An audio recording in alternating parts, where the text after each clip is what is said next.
शासनाच्या स्तरावर झालं नाही का म्हणून त्याची राजकीय इच्छाशक्ती कमी पडली आणि त्यामुळे हा झाला नाही. आणि त्याच्यामध्ये एक आणखी प्रश्न आला की 2013 मध्ये त्यावेळच्या काँग्रेस शासनाने एक जी-आर काढलेला आहे.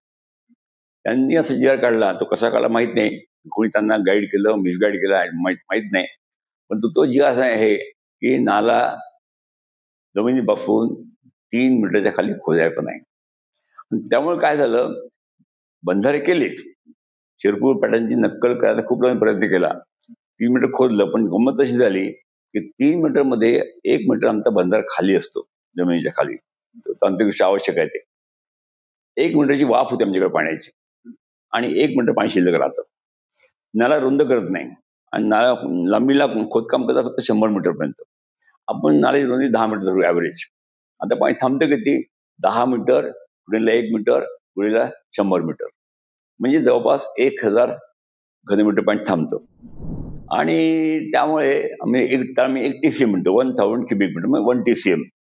आता मी हिशोब केला, 55 लिटर प्रति माणशी प्रति दिवशी पाणी देतो म्हटलं तर 1000 लोकसंख्येला 1 वर्षाला पाणी लागतं 20 TCM. त्यामुळे अशी किती जरी बंधारे बांधले आपण तर टँकर बंद होणार नाहीत आणि शीतळ पाणी मिळणारच नाही.